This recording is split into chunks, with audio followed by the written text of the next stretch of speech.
संभल की जमा मस्जिद को लेकर जब से बवाल हुआ है तब से सियासत जोरों से चल रही है और सियासत के अंदर संभल का नाम ना आए, अब ऐसा नहीं हो रहा।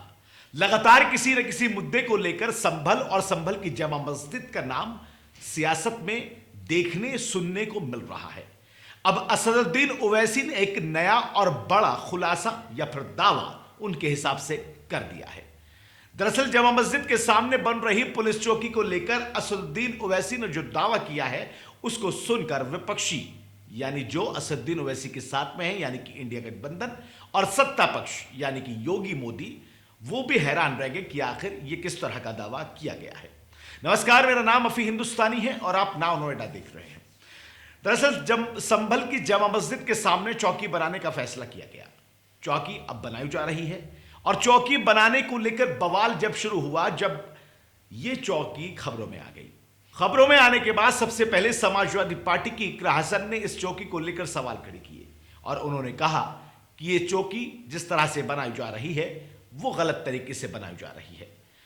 इकरा हसन के बाद में और भी कई नेताओं ने इस तरह के दावे किए और बातें की कि जिस तरह से संभल के अंदर जमा मस्जिद के अंदर एक चौकी बनाने की कोशिश चल रही है या फिर उसका कंस्ट्रक्शन का काम चल रहा है, वो बहुत गलत है और कानून के बाहर भी है। अब इन तमाम चीजों के बीच में असदुद्दीन ओवैसी का एक बड़ा दावा सामने आया है। असदुद्दीन ओवैसी ने एक्स पोस्ट करके कुछ कागजात शेयर किए हैं और कागजात शेयर करने के साथ साथ कई तरह के इल्जाम योगी और मोदी पर लगा दिए हैं। यानी देश के प्रधानमंत्री नरेंद्र मोदी और उत्तर प्रदेश के मुख्यमंत्री योगी आदित्यनाथ को इस पोस्ट के जरिए असदुद्दीन ओवैसी ने घेरने की कोशिश की है। पोस्ट की सच्चाई क्या है?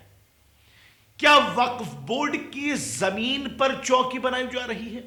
यह सवाल मैं आपसे पूछ रहा हूं। इसलिए पूछ रहा हूं क्योंकि असदुद्दीन ओवैसी ने जो कागज सोशल मीडिया पर पोस्ट किए, सवाल पूछा और कहा कि जिस जमीन पर चौकी बनाई जा रही है वो जमीन वक्फ बोर्ड की है, वक्फ के अंदर आ रही है, उस पर चौकी उत्तर प्रदेश की सरकार बना रही है। असदुद्दीन ओवैसी यहीं पर नहीं रुके, उन्होंने मोदी और योगी को भी जमकर घेरा।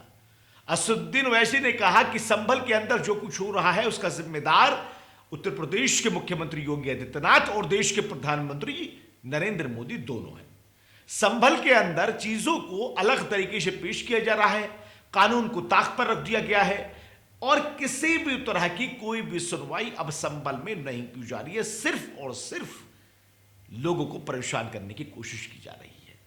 अब सवाल यह उठता है कि जिन दस्तावेजों को, जिन कागजातों को असदुद्दीन ओवैसी ने सार्वजनिक किया है, क्या उसमें सच्चाई कितनी है?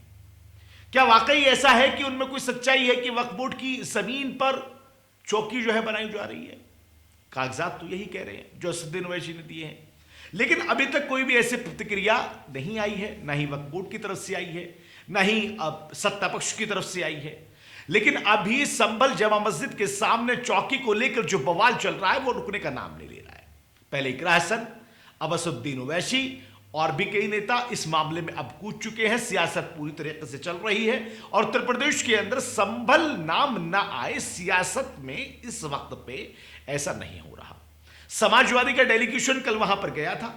समाजवादी की डेलीगेशन में माता प्रसाद पांडे, इकरा हसन, जियाउर रहमान बर्क, पीड़ित परिवार के जो लोग हैं उनसे मुलाकात की। परिवारों से मुलाकात करने के बाद में 5 लाख रुपए समाजवादी पार्टी की तरफ से उनको चेक भेंट किए और अब चौकी को लेकर बवाल चला तो इकरा हसन ने कहा कि यह कानून के खिलाफ है, कानून को जो है किनारे करके उत्तर प्रदेश की सरकार जो है वो काम कर रही है। असदुद्दीन ओवैसी के इन दस्तावेजों में कितनी सच्चाई है ये तो आने वाला वक्त बताएगा, क्योंकि हम भी कोशिश कर रहे हैं कि इन दस्तावेजों को जांचने परखने के लिए और इसकी सत्यता जानने के लिए उससे मुताल्लिक या उससे ताल्लुक करने वाले लोगों से बातचीत करके इसको समझने की कोशिश की जाए। फिलहाल असदुद्दीन ओवैसी चर्चाओं में है क्योंकि संभल जमा मस्जिद के सामने बनने वाली चौकी को लेकर उन्होंने कई दावे बड़े बड़े जो है वो कर दिए हैं। अब इसका रिएक्शन क्या होगा, सत्ता पक्ष क्या कहेगा, वक्फ बोर्ड की तरफ से क्या प्रतिक्रिया आएगी, ये तमाम चीजें देखने वाली होंगी। देश और दुनिया की तमाम बड़ी खबरों के लिए आप जुड़े रहे नाउ नोएडा के साथ में। फिलहाल दीजिए इजाजत, नमस्कार।